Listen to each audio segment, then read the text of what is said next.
Hello my dear student, myself Pankaj.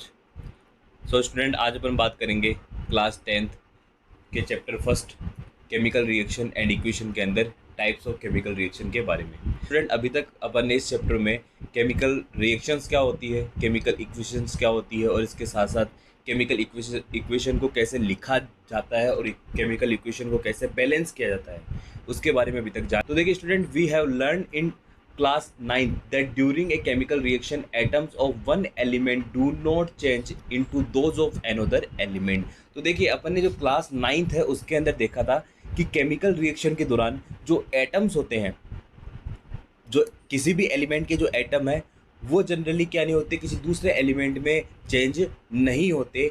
NOR do atom disappear from the mixture और appear from elsewhere, और ना ही वो क्या करेंगे, जो एटम है ना ही वो मिक्सचर से गायब हो जाते हैं। तो एक्चुअल में होगा क्या, तो देखिए actually chemical reaction involve the breaking and making of bond between atom to produce new substance. तो इसमें एक्चुअली होता क्या है कि ना तो एलिमेंट से एटम जो है वो दूसरे एलिमेंट में चेंज होगा और ना ही वहाँ पे मिक्सचर के अंदर से जो आपका एटम्स है वो डिसअपियर होंगे। तो बेसिकली एक्चुअल में क्या होता है, जो रिएक्शन होती है वो ब्रेक भी होती है और उसके साथ साथ वो नए बॉन्ड बनाती है। जो एटम्स होते हैं वो नए बॉन्ड बनाकर क्या करते हैं, एक नए सब्सटेंस का फॉर्मेशन करते हैं। तो देखिए स्टूडेंट, इसी के बारे में अपन क्या करेंगे, जो आज की जो ये रिएक्शंस के जो टाइप्स हैं वो इसी के बेसिस पे अपन यहाँ पे पढ़ेंगे। तो अपन ने जो क्लास 9th जो होती है उसमें जो चैप्टर 3rd और 4th है उसके अंदर जो बॉन्ड कैसे बनते हैं उसके बारे में अपन ने बात कर ली थी। तो इसके लिए थोड़ा सा मैं आपको, अगर किसी बच्चे ने अगर नहीं पढ़ा है तो उसके लिए मैं यहाँ पे कुछ इसको एक्सप्लेन कर दूंगा जो बॉन्डिंग है। तो देखिए स्टूडेंट, इसमें कहा गया है कि जो आपके एटम होते हैं, तो एलिमेंट के अंदर जो एटम है वो कभी भी क्या नहीं होते, वो कभी भी चेंज नहीं होंगे। किसमें चेंज नहीं होंगे, किसी दूसरे एलिमेंट में। अपन को लगता है कि रिएक्टेंट से क्या बन रहा है, प्रोडक्ट बन रहा है। इसका मतलब क्या है कि कोई नया एलिमेंट तैयार हो रहा होगा, जो एटम थे पुराने एलिमेंट के वो चेंज होंगे। लेकिन ऐसा बेटा कुछ नहीं होता। यहाँ पर क्या होता है, यहाँ पर बेटा केमिकल रिएक्शन के दौरान जब आपकी केमिकल रिएक्शन अगर आपको देखने को मिल रही है, तो उस केमिकल रिएक्शन में क्या होता है, उस केमिकल रिएक्शन में जो बॉन्ड होते हैं, सॉरी, जो इस केमिकल रिएक्शन में जो रिएक्टेंट होते हैं, क्या होते हैं, जो रिएक्टेंट होते हैं वो एक नया बॉन्ड फॉर्म करते हैं और नया बॉन्ड फॉर्म करके क्या बनाते हैं, वो प्रोडक्ट बनाते हैं। तो स्टूडेंट बेसिकली होता क्या है, ये आपका केमिकल रिएक्शन में क्या होता है, एटम जो होता है वो कभी भी किसी भी एलिमेंट के एटम जब प्रोडक्ट आपका बन जाएगा तो उसमें जो एटम है वो चेंज नहीं होते। वो क्या करते हैं, वो केमिकल रिएक्शन के दौरान वहाँ पर क्या होगा, उनके अंदर जो बॉन्ड थे, ठीक है जी, वहाँ पर क्या बनेंगे, जो रिएक्टेंट है वो ब्रेक डाउन होकर एक न्यू बॉन्ड का फॉर्मेशन करते हैं और इस नए बॉन्ड के फॉर्मेशन के कारण क्या होता है, वहाँ पर बनता है प्रोडक्ट। तो बेटा देखिए, अगर आपको कोई नया रिलेशन बनाना है, अगर आपको कोई न्यू रिलेशन बनाना है तो क्या करना पड़ेगा, पहले वाले को छोड़ के फिर क्या आप करने पड़ते हैं, आपको न्यू बॉन्ड बनाना पड़ता है। इसी के साथ अगर आपको न्यू फ्रेंड्स बनाने हैं तो भाई न्यू फ्रेंड्स कब बनाओगे, तो न्यू फ्रेंड जैसे कि आप अभी तक कौन सी क्लास में थे, आप 9th क्लास में थे, अब आप लोग किस में जा रहे हो, 10th क्लास में जा रहे हो। तो बेटा अब क्या आपके जो न्यू फ्रेंड्स नहीं बनेंगे, भाई आप कोई नेक्स्ट कोई दूसरे स्कूल में चले गए, लाइक 10th क्लास के अंदर आपने देखा कि नहीं यार अपन को परसेंटेज अच्छा बनाना है, जनरली कुछ भी कारणवश आपको लोग कहाँ चले गए, कोई दूसरे स्कूल में चले गए, तो वहाँ पर आपको क्या होगा, न्यू फ्रेंड्स देखने को मिलेंगे। तो देखिए बच्चों, यहाँ पर आपके जो 9th क्लास के जो फ्रेंड्स थे उनको छोड़कर आप कहाँ आ गए, आप आ गए न्यू स्कूल के अंदर, जहाँ पर आप क्या बना रहे हो, न्यू बॉन्ड का फॉर्मेशन कर रहे हो। क्या कर रहे हो आप, न्यू बॉन्ड का फॉर्मेशन कर रहे हो। तो बेटा यहाँ पे क्या होगा, एटम जो है वो बेसिकली यही चीज़ यहाँ पर देखने की आपकी, कि एलिमेंट के अंदर जो एटम होते हैं वो चेंज नहीं होते। क्या होता है, जब केमिकल रिएक्शन होगी तो जो रिएक्टेंट होते हैं वो क्या करते हैं, ब्रेक डाउन होकर और क्या करेंगे, एक नया बॉन्ड का फॉर्मेशन करते हैं। अब देखिए स्टूडेंट, आपको लग रहा होगा कि बॉन्ड क्या है, तो बॉन्ड बेसिकली क्या है, एक अट्रैक्शन फोर्स होता है, ठीक है जी। जो आपका एलिमेंट है, आपके एलिमेंट के एटम्स के बीच में जो अट्रैक्शन फोर्स होता है, दो एलिमेंट के बीच में अगर आपको जो अट्रैक्शन फोर्स देखने को मिलता है उसे अपन क्या बोलते हैं, उनका बॉन्ड बोलते हैं, ठीक है जी। जैसे मान लो एक सोडियम है और एक आपका क्लोरीन है, तो बेसिकली यहाँ क्या होगा, सोडियम के एलिमेंट के एटम क्या करते हैं, क्लोरीन के एटम को अट्रैक्ट करते हैं। तो बेसिकली यहाँ पर क्या हो रहा है, यहाँ पर ये अट्रैक्शन फोर्स। और आप लोग क्या देखते हो, जैसे कि आप लोग वहाँ पे देखते हो कि एक जो आपका एलिमेंट है वो दूसरे एलिमेंट से एक रस्सी के द्वारा जुड़ा हुआ है, लेकिन रस्सी नहीं होती बेटा, वो क्या होता है, वो आपका बॉन्ड होता है। और वो बॉन्ड होने का मतलब क्या है कि वहाँ पे आपको अट्रैक्शन फोर्स देखने को मिल रहा है। क्या देखने को मिल रहा है, अट्रैक्शन फोर्स देखने को मिल रहा है। तो देखिए स्टूडेंट, अब अपन बात कर रहे हैं कि जो आपके बॉन्ड होते हैं, ठीक है जी, यहाँ पर ही आपको जो 9th क्लास में जो चीज़ अपन ने पढ़ी है उसके बारे में बता दूंगा। जिस स्टूडेंट का बॉन्ड वाला जो टॉपिक है वो क्लियर नहीं है तो वो यहाँ पे क्लियर हो जाएगा। जनरल अपन जानकारी लेंगे। तो देखिए बॉन्ड जो होता है वो 3 टाइप के होते हैं। कौन कौन से, एक तो होता है आयनिक, वैसे तो कई सारे होते हैं लेकिन बेसिकली जनरली जो अपन अपने पढ़ने की चीज़ें हैं वो कौन सी 3, आयनिक, कोवेलेंट और कोऑर्डिनेट। तो देखिए आयनिक जो बॉन्ड होते हैं तो बेटा आयन कब बनते हैं, तो न्यूट्रल एटम है, अगर वो अपने अंदर से क्या कर रहा है, इलेक्ट्रॉन को बाहर निकाल रहा है। तो बेसिकली आयंस कब बनते हैं, जब कोई इलेक्ट्रॉन को बाहर निकाले और कोई इलेक्ट्रॉन को एक्सेप्ट करता है, तब क्या बनते हैं, आपके आयन बनते हैं। तो 2 तरीके के आयन बनते हैं, एक तो बनता है केटायन और एक बनता है एनायन। ठीक है जी, जब क्या होगा, इलेक्ट्रॉन बाहर जाएगा तो पॉजिटिव चार्ज, इसका मतलब केटायन, और जब इलेक्ट्रॉन को एक्सेप्ट किया गया इसका मतलब नेगेटिव यानी कि एनायन। तो देखिए स्टूडेंट, तो यहाँ पर अपन ने बात की कि जो आयनिक बॉन्ड है वो कब बनते हैं, जब आयन का फॉर्मेशन, इलेक्ट्रॉन का जब एक्सचेंज होता है, इलेक्ट्रॉन का जब क्या होगा, इलेक्ट्रॉन का जब, या चार्ज जो होता है, ठीक है जी, चार्ज का जब एक्सचेंज या इलेक्ट्रॉन का जब क्या होता है, एक्सचेंज होता है, तो उसके कारण क्या बनते हैं, आयनिक बॉन्ड बनते हैं। तो आयनिक बॉन्ड कैसे बनेंगे, तो देखिए ये जैसे कि आपका सोडियम है और ये आपका क्या है, क्लोरीन। तो देखिए स्टूडेंट, इसके लिए थोड़ा सा आपको वैलेंसी के बारे में जानना पड़ेगा। तो देखिए सोडियम जो है, सोडियम की कितनी वैलेंसी होती है आपकी, सोडियम की +1, और इसकी कितनी होती है, -1, यानी कि सोडियम एक इलेक्ट्रॉन को बाहर निकाल सकता है और क्लोरीन जो है वो एक इलेक्ट्रॉन को एक्सेप्ट कर सकता है। कैसे करेगा एक्सेप्ट, तो देखो अगर अपन देखें सोडियम के जो आउटर मोस्ट शेल में कितने इलेक्ट्रॉन होंगे, तो 281 ये होता है इसका, ठीक है जी, KLM शेल, उसके बेसिस पे अपन करते हैं। तो 281, तो ऑक्टेट पूरा होना चाहिए, पढ़ा हुआ है ना अपना रूल्स। तो उसके अंदर क्या हुआ था, जो अपना जो लुइस थे, ठीक है जी, लुइस एंड क्वेश्चन ने दिया था, ठीक है जी, जो ऑक्टेट वाला रूल था, ठीक है, ये लॉ ऑफ ऑक्टेव वो नहीं है, बेसिकली ये आप लोग आगे बढ़ोगे इसके अंदर, ये थोड़ा सा यहाँ पे मैं एक्सप्लेन कर रहा हूँ। तो उसके अकॉर्डिंग क्या था कि भाई जो आपका एटम है उसका जो आउटर मोस्ट शेल है उसके अंदर क्या होने चाहिए, 8 इलेक्ट्रॉन होने चाहिए। तो बेसिकली यहाँ पे तो क्या है, आउटर मोस्ट शेल में 1 ही इलेक्ट्रॉन है, तो आप क्या कर सकते हो, इस इलेक्ट्रॉन को बाहर निकाल कर क्या कर सकते हो, इसका ऑक्टेट पूरा कर सकते हो। तो आपने क्या किया, सोडियम से 1 इलेक्ट्रॉन को निकाल दिया बाहर। अब इस इलेक्ट्रॉन को कौन एक्सेप्ट करेगा, इस इलेक्ट्रॉन कर लेगा एक्सेप्ट ये। क्यों करेगा, क्योंकि क्लोरीन का क्या होता है, क्लोरीन का होता है 287, ठीक है जी, जो KLM शेल में जो होते हैं वो कैसे होते हैं, 287 इलेक्ट्रॉनिक कॉन्फ़िगरेशन अपन बोल सकते हैं इसका। तो आउटर मोस्ट शेल में कितने इलेक्ट्रॉन होते हैं, इतने इलेक्ट्रॉन होते हैं। तो देखिए आउटर मोस्ट शेल में कितने इलेक्ट्रॉन है, 7 इलेक्ट्रॉन है। तो स्टूडेंट देखिए 7 इलेक्ट्रॉन है, इसका मतलब इसको ऑक्टेट पूरा करने के लिए 1 इलेक्ट्रॉन और चाहिए। तो ये 1 इलेक्ट्रॉन किससे ले लेगा, इससे ले लेगा, सोडियम से। तो जैसे ही सोडियम से इसने क्या लिया, 1 इलेक्ट्रॉन लिया, तो यहाँ पे सोडियम पे तो प्लस चार्ज आ गया और क्लोरीन पे माइनस चार्ज आ गया, और इन दोनों के बीच में क्या हो जाएगा, अट्रैक्शन फोर्स जनरेट हो जाएगा, और इस बॉन्ड को अपन क्या बोल देंगे, आयनिक बॉन्ड बोल देंगे, ठीक है जी। तो ये तो होता है आयनिक बॉन्ड। कोवेलेंट बॉन्ड क्या होता है कि जब दो एलिमेंट आपस में क्या करते हैं, इलेक्ट्रॉन की शेयरिंग करते हैं। क्या करते हैं, इलेक्ट्रॉन की शेयरिंग। तो देखिए स्टूडेंट, अगर इलेक्ट्रॉन की शेयरिंग हो रही है 2 एलिमेंट के बीच में, इसका मतलब उनके अंदर क्या बन रहा है, कोवेलेंट बॉन्ड बन रहा है। कैसे भाई, तो देखिए स्टूडेंट, जैसे कि एक तो होता है ऑक्सीजन को अपन O2 के रूप में लिखते हैं, ठीक है। तो O2 के क्यों लिखते हैं इसके अंदर, क्योंकि ऑक्सीजन का एक एलिमेंट जैसे मान लो अपन ने लिया, तो इसके अंदर आउटर मोस्ट सेल में कितने इलेक्ट्रॉन होंगे, तो बेटा आउटर मोस्ट सेल में कितने इलेक्ट्रॉन होते हैं, 2 और 6, क्योंकि इसका जो एटॉमिक नंबर है वो कितना होता है, 8 होता है। तो आउटर मोस्ट सेल में अगर बनाए तो 6 2 8, तो भाई इसके आउटर मोस्ट सेल में कितने इलेक्ट्रॉन हैं, 6 इलेक्ट्रॉन है, ठीक है। तो इसके ऑक्टेट को पूरा करने के लिए कितने इलेक्ट्रॉन चाहिए, अपन को 2 इलेक्ट्रॉन चाहिए, लेकिन यहाँ पे तो दोनों ऑक्सीजन है। तो अपन क्या करेंगे, अपन करा देंगे इनकी पेयरिंग, इनकी शेयरिंग कर देंगे अपन। कैसे भाई, जैसे मान लो ये आपके क्या है, ये आपके हैं 6 इलेक्ट्रॉन, ठीक है जी, और इसमें भी कितने इलेक्ट्रॉन है, इसमें भी आ गए आपके 6 इलेक्ट्रॉन आउटर मोस्ट शेल में। तो अपन ने क्या करा दी, इनकी करा दी शेयरिंग, ठीक है जी, इनकी क्या करा दी, शेयरिंग। तो देखिए इसको अगर शेयर करेंगे तो इनको साथ में ही अपन क्या करेंगे, कैलकुलेट करेंगे। तो देखो 1 2 3 4 5 6 और 7 8, 1 2 3 4 5 6 7 8। तो देखिए स्टूडेंट, यहाँ पर आपने देखा कि यहाँ पे 8 इलेक्ट्रॉन कंप्लीट हो रहे हैं, इसका मतलब इलेक्ट्रॉन पूरा हो रहा है।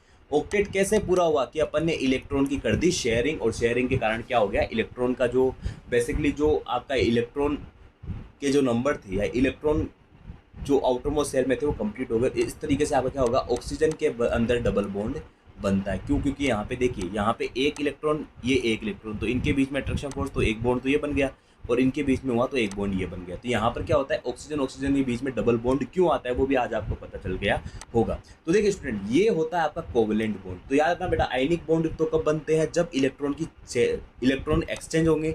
कोवेलेंट बॉन्ड बनता है जब इलेक्ट्रॉन की शेयरिंग होती है। और कोऑर्डिनेट बॉन्ड जो बनेगा वो आपका बनेगा जब एलिमेंट के अंदर आपको आयनिक बॉन्ड भी देखने को मिलते हैं और कोवेलेंट भी, यानी कि वहाँ पे आपका इलेक्ट्रॉन का एक्सचेंज भी होगा और साथ में इलेक्ट्रॉन की शेयरिंग भी होती है। तो स्टूडेंट अब और ज़्यादा डीप में नहीं जाएंगे, अपन को सिर्फ बॉन्ड के बारे में समझना था और बॉन्ड को अपन ने समझ लिया। ओके स्टूडेंट, तो यहाँ तक आपको समझ में आ गया होगा। तो देखिए स्टूडेंट, अब जो आपका नेक्स्ट आता है, तो अपन ने यहाँ पे पढ़ा था कि ड्यूरिंग ए केमिकल रिएक्शन, ठीक है, इसको मैं हाईलाइटर ले लेता हूँ, ठीक है। तो देखिए student, during a chemical reaction atom of one element do not change into those of another element. और इसके साथ क्या, जो एटम होते हैं वो कभी भी जो मिक्सचर है उसमें से डिसअपियर नहीं होते और साथ में उसके अलावा कहीं नहीं अपीयर होते हैं। तो एक्चुअली केमिकल रिएक्शन में क्या होता है, तो बेटा chemical reaction involve the breaking and making of bond between atom to produce new substance. तो बेसिकली यहाँ होगा क्या, तो देखिए स्टूडेंट, आपको यह जानना बहुत ज़रूरी है। तो यहाँ पर हो रहा क्या है कि केमिकल रिएक्शन के दौरान या तो यहाँ पे बॉन्ड क्या होते हैं, ब्रेक होते हैं, और या आपके बॉन्ड जो हैं वो क्या होंगे, फॉर्म होंगे। यानी कि या तो केमिकल रिएक्शन में क्या होता है, नए बॉन्ड बनते हैं, या जो आपके पुराने बॉन्ड होते हैं वो टूटते हैं। तो मैंने आपको बताया था कि अगर आपको नए फ्रेंड्स बनाने हैं, या आपको जैसे मान लो अगर नया कनेक्शन बनाना है, तो पुराने वाले कनेक्शन को छोड़ना होगा। ठीक है जी, तो ऐसा ही अपन कर सकते हैं। तो देखिए स्टूडेंट, अब बात करते हैं कि जो आपके केमिकल रिएक्शन है वो कितने टाइप की होती है। बेसिकली जो केमिकल रिएक्शन है वो कितने टाइप की होती है, तो देखिए स्टूडेंट, यहाँ पर सबसे पहले जो केमिकल रिएक्शन आती है वो आती है कॉम्बिनेशन रिएक्शन। यहाँ पर जो पहली जो आती है आपकी वो आती है कॉम्बिनेशन रिएक्शन। तो देखिए नाम से ही पता चल रहा है कॉम्बिनेशन रिएक्शन का मतलब क्या होता है। तो देखिए स्टूडेंट, कॉम्बिनेशन रिएक्शन का मतलब है कि जब कोई रिएक्टेंट रिएक्शन में कंबाइन होते हैं। कंबाइन का मतलब क्या होता है, ऐड होना। ठीक है जी, इसका मतलब क्या होता है, ऐड होना। तो बेसिकली अगर रिएक्टेंट क्या हो रहे हैं, कंबाइन हो रहे हैं, या रिएक्टेंट अगर ऐड होते हैं किसी केमिकल रिएक्शन में, तो उसे अपन क्या बोलते हैं, कॉम्बिनेशन रिएक्शन बोलते हैं। जो आपके एनसीईआरटी उसमें एक एग्जांपल बता रखा है, ठीक है। तो एक्टिविटी यहाँ पे बता रखी है अभी क्या है, देखिए इस एक्टिविटी को अपन देखते हैं क्या एक्टिविटी है आपकी। तो take a small amount of calcium oxide. तो देखिए स्टूडेंट, यहाँ पर इसने क्या लिया है, एक कैल्शियम ऑक्साइड लिया है। ठीक है जी, यहाँ पे इसने क्या लिया है, कैल्शियम ऑक्साइड, CaO। ठीक है जी, कैल्शियम ऑक्साइड को अपन क्या बोलते हैं, CaO बोलते हैं, या इसे अपन क्या बोलते हैं, quick lime in a beaker. तो देखिए स्टूडेंट, कैल्शियम ऑक्साइड का दूसरा नाम क्या होता है, क्विक लाइम। ये याद रखना, कभी एग्जाम के अंदर आपको पूछा जा सकता है। ठीक है जी, एग्जाम के अंदर 1 नंबर का क्वेश्चन आपको देखने को मिल सकता है। सो स्टूडेंट, यहाँ पर ध्यान रखना कि कैल्शियम ऑक्साइड को क्या बोला जाता है, क्विक लाइम भी बोला जाता है। तो देखिए स्टूडेंट, इसमें क्या बता रखा है कि जो कैल्शियम ऑक्साइड है, क्विक लाइम का जो स्मॉल अमाउंट है वो किसमें लिया अपन ने, बीकर में। तो बीकर क्या, बीकर एक ग्लास या कांच का एक यूटेंसिल्स होता है जिसके अंदर अपन केमिकल, जो केमिस्ट्री लैब होती है उसके अंदर अपन जो सॉल्यूशन होते हैं वो इसी के अंदर लेते हैं। तो ये जो आपको दिखा रखा है, ये जो है आपका, ये आपका क्या है, ये आपका है बीकर। क्या है ये आपका, बीकर। और इस बीकर के अंदर तो देखिए यहाँ पर इसको कर भी रखा है, ठीक है, जिस मार्क कर रखा है बीकर। तो देखिए स्टूडेंट, ये क्या है आपका बीकर। बीकर में अपन ने क्या डाला, वाटर डाला, और इस वाटर में थोड़ा सा अमाउंट क्या डाला अपन ने, कैल्शियम ऑक्साइड का अपन ने स्मॉल अमाउंट यहाँ पे डाला है। तो देखिए यहाँ पे जो आपको ये दिख रहे हैं ये क्या है, आपकी कैल्शियम ऑक्साइड, या इसे अपन बोलते हैं quick lime. Slowly add water to this. तो इसमें क्या किया, सबसे पहले अपन ने क्या लिया, इस बीकर में कैल्शियम ऑक्साइड लिया। इस कैल्शियम ऑक्साइड में अपन क्या करेंगे, स्लोली क्या ऐड करेंगे, वाटर को ऐड करेंगे। Touch the beaker as shown in figure 1.3। तो जैसे ये व्यक्ति जो देखो ये हैंड इसको क्या कर टच कर रहा है, वैसे ही आपको भी क्या करना पड़ेगा, जैसे थोड़ी देर के बाद आप उसे क्या करोगे, इस बीकर को करोगे टच। ठीक है जी, इसको देखना है, छू के देखना है। Do you feel any change in temperature. क्या आपको ये इस बीकर के अंदर कुछ टेम्परेचर में चेंज देखने को मिलेगा। तो देखिए स्टूडेंट, ये तो थोड़ा सा हो गया साइंटिफिक। अब मैं थोड़ा सा आपको सिंपली लैंग्वेज में बता दूँ ये क्या बोल रहा है। तो बेटा देखिए, चुनना सभी जानते हो ना, चुना वो नहीं है तो चुना लगाते हैं, ठीक है जी। चुनना का मतलब क्या है, जो अपन करते हैं ना घरों में वाइट वॉश करते हैं, ठीक है जी। क्या करते हैं अपन, वाइट वॉश, जो अपन कली करते हैं ना, जो पहले, अभी तो नहीं, अभी तो जैसे आजकल तो कलर्स वलर्स आने लग गए। पहले के लोग क्या करते थे, ये जो चूना है इसी से वो वाइट वॉश का काम करवा देते, कलर करवा देते। तो देखिए स्टूडेंट, अगर आप लोग चूने को क्या करते हो, चूने को आप डालते हो, एक ग्लास लिया और उस ग्लास के अंदर आप लोग क्या करते हो, ये आप घर पे भी कर सकते हो। कैसे, आपको क्या करना है, एक चूने जो चूना का पत्थर है, जो चूना है वो लेना है, चूने का टुकड़ा लेना है, और इस चूने के टुकड़े को आपको किस में डालना है, आपको डालना है एक गिलास के अंदर, ठीक है जी। और उसके अंदर क्या करना है, उस पानी को भर देना है। तो थोड़ी देर बाद आप देखोगे जो ये आपका जो गिलास था वो कैसा हो जाएगा, आपका हॉट हो जाएगा, गर्म हो जाएगा, ठीक है जी। कैसा हो जाएगा, गर्म। तो इसका मतलब यहाँ पर आपको हॉट क्यों मिल रहा है देखने को, क्योंकि यहाँ पर कुछ ना कुछ केमिकल रिएक्शन हुई है। क्योंकि मैंने आपको बताया था कि केमिकल रिएक्शन जब भी होगी तब आपकी जो गैस होती है वो इवोल्व होती है, और टेम्परेचर में भी क्या होता है, चेंज आता है। तो यहाँ पर केमिकल रिएक्शन प्रेजेंट, यहाँ पर केमिकल रिएक्शन हुई है, इसके कारण क्या हुआ, यहाँ पर जो आपको टेम्परेचर है वो थोड़ा चेंज देखने को मिला। यानी जो आपने जैसे उसको फील किया, तो फील करने पर आपको कैसा लगा, आपको गर्म लगा, जो ग्लास था वो कैसा लगा, गर्म लगा। तो देखिए student, calcium oxide react vigorously with water to produce slaked lime, जिसे अपन बोलते हैं calcium hydroxide, releasing a large amount of heat. यानी कि ये हीट क्यों जनरेट हुई, तो जब आपका क्या होता है, कैल्शियम ऑक्साइड किससे रिएक्ट करता है बेटा, जो आपका वाटर है, वाटर का मोलिकुलर फॉर्मूला क्या होगा, H2O। तो इससे रिएक्ट करता है, तो बेटा वो क्या बनाता है, CaOH2, जिसे अपन बोलते हैं कैल्शियम हाइड्रोक्साइड, या इसका दूसरा नाम होता है,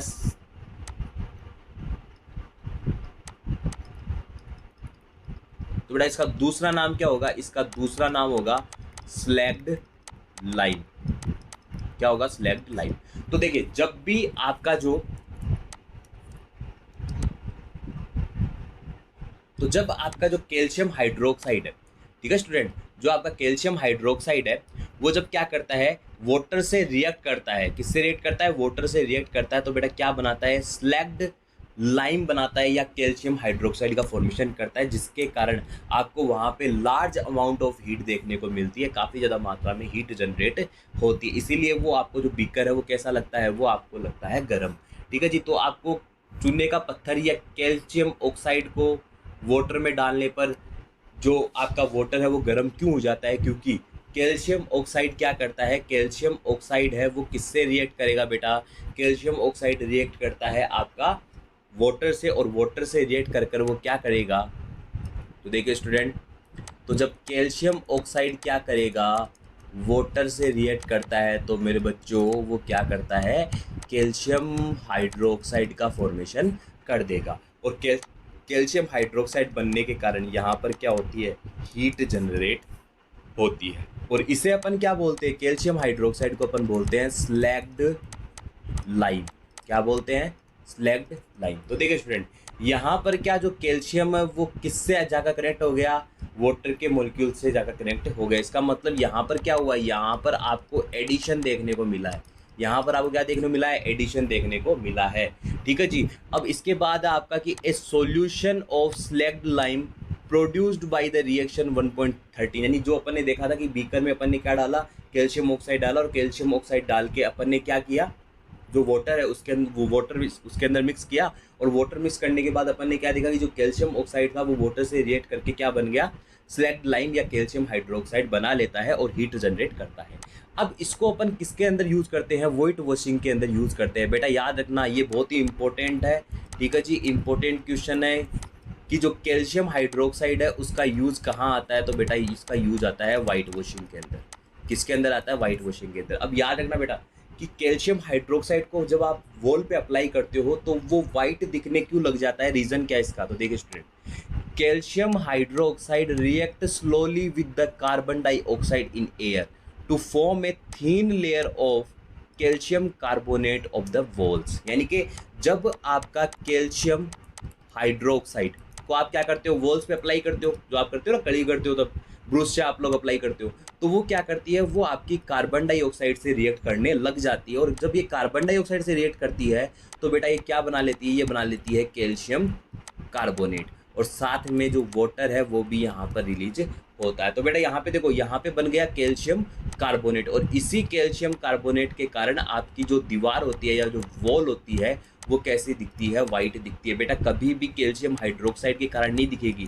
कैल्शियम हाइड्रोक्साइड को जब आपने वॉल पे अप्लाई किया तो वो किससे रिएक्ट करेगी, कार्बन डाइऑक्साइड से रिएक्ट करेगी, और इसके कारण क्या बनता है, कैल्शियम कार्बोनेट, और वो फिर क्या करता है, वॉल्स को वाइट शो करवाता है। यानी उसके कारण क्या होती है, वाइट जो आपकी वॉल है, दीवार है, वो वाइट देखने को मिलती है। Calcium carbonate is formed after 2 to 3 days of white washing and give a shiny finish to the walls. और जब आप लोग क्या करते हो, जब वॉल को देखते हो तो ये जो कैल्शियम कार्बोनेट है वो कम से कम 2 या 3 दिन लेता है वाइट वॉशिंग के बाद, और उसके बाद क्या होता है, आपकी जो वॉल है उस पर आपको चमक देखने को मिलती है, यानी कि काफ़ी ज़्यादा आपकी जो वॉल है वो वाइट देखने को मिलती है। It is interesting to note that the chemical formula for marble is calcium carbonate. तो बेटा देखो, मार्बल का फॉर्मूला क्या होता है, कैल्शियम कार्बोनेट। जो कैल्शियम CaCO3 है वो मार्बल का ही फॉर्मूला होता है। तो देखिए स्टूडेंट, कैल्शियम, अब अगर इसको अपन पूरा देखें इस इक्वेशन को, ठीक है जी, तो देखिए स्टूडेंट, अगर इस इक्वेशन को मैं पूरा देखता हूँ कि भाई जो आपका ये पूरी इक्वेशन कैसी होगी,